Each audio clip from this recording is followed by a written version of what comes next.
All right, so I hear all the time people telling me about artists that they met. I get these stories all the time. I met an artist, I met a musician I really liked, or I met another band that was touring around and just played the town, and that guy was such a dick, or girl, or whatever it was, just really had a bad experience with them. And what I just want to get across is that you have to understand where that artist is coming from. Like, you don't know what happened in that person's life right before you went up to them. And you're kind of boiling down everything about their character into one interaction. Don't do that. I mean, consider this. Let's say, let's take it out of music. Let's say we work at let's say I work at a supermarket. Okay. So I work at a supermarket and I'm on the phone with a girlfriend. And on the phone call, she's yelling at me about all this stuff. I'm yelling back. I'm really angry.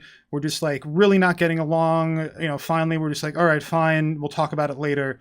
We hang up. Okay. Now I get out of my car, start walking towards the supermarket.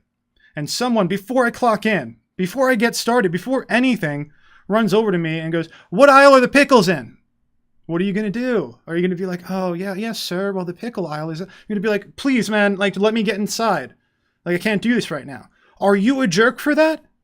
Like, you're not. So just think about that before you start making kind of bad names for people because they had one bad interaction with you. And you might want to try another interaction. If this keeps happening, yeah, maybe the person's a dick. That sucks. Sometimes you shouldn't meet your heroes because they're not what you hold them up to be. And if they are, yeah, judge them accordingly. But I get upset sometimes when artists are telling me, "Oh, yeah, you worked with this band and that band." Like, "Oh, I met whoever it might be from the band, the drummers, and man, he was such a jerk." I'm like, well, not for nothing. I've like practically lived with the guy for like 2 weeks. We worked 12 hours a day, and he was great. He was total sweetheart. I don't understand why. Like, why are you calling him a jerk? I mean, I don't get that.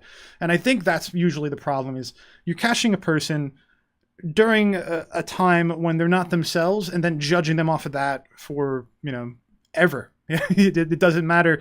Just because of that one interaction, now they're a jerk or they're a dick or whatever you want to call them. So think about this if you are an artist and you're on tour and everything, how hard you have to kind of keep yourself together because of how ridiculous people are when they judge you right away. And they will judge you right away off your first reaction or your first interaction with them. They will have a reaction to that and they will put that reaction out for all to hear.